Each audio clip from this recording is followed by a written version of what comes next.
The gamers have no idea what's coming for them in the Gauntlet. They just have no idea what kind of bizarre challenges we've come up with. And at first I had my concerns that maybe we were just being too wacky, that it was gonna make it so that the best players at each game might be, disadvantaged. But then I realized, everyone's at a disadvantage and, the best players still have a good shot, so it should be pretty fun.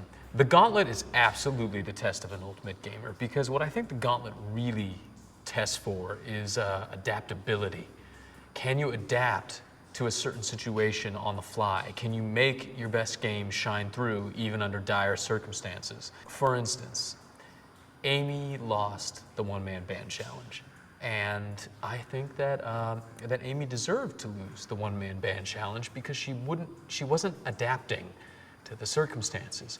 I was interested to see how different people approached the game, how different people learned through their practices and then came to the final playthrough and had changed the way they were playing it. For instance, I really liked watching Swoozy and Robert, who are experienced DDR players, and Robert's an experienced Rock Band player as well. But I liked that their first practice, they really struggled through it. They really suffered through it, just like everybody. The rig was very, very tough on anybody.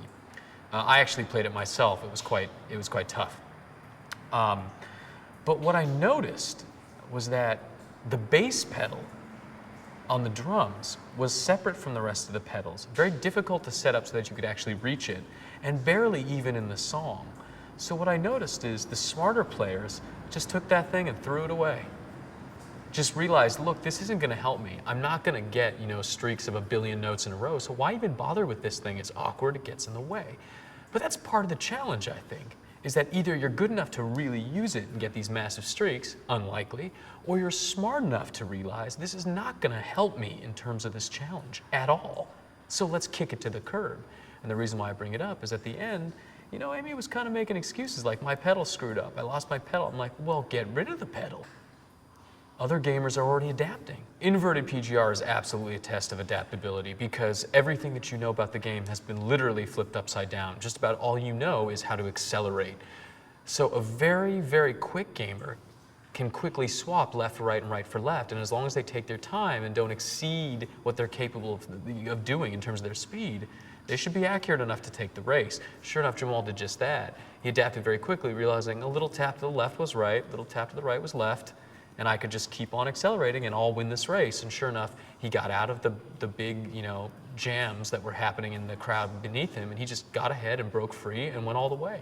He never stopped. Some of the best players in Halo, remember, they're trying to get the most kills, but also the least deaths. So some of the best players in Halo are not necessarily the most aggressive. So if they're running in a game with a bunch of aggressive, more inexperienced players, the inexperienced players could really hang with the pro, because the pro simply isn't used to playing at a speed that is all about chalking up kills and nobody cares about how many times you die. Well, the first round was very interesting to me because I have to be honest, Mark really handled the isolation challenge, manhandled it.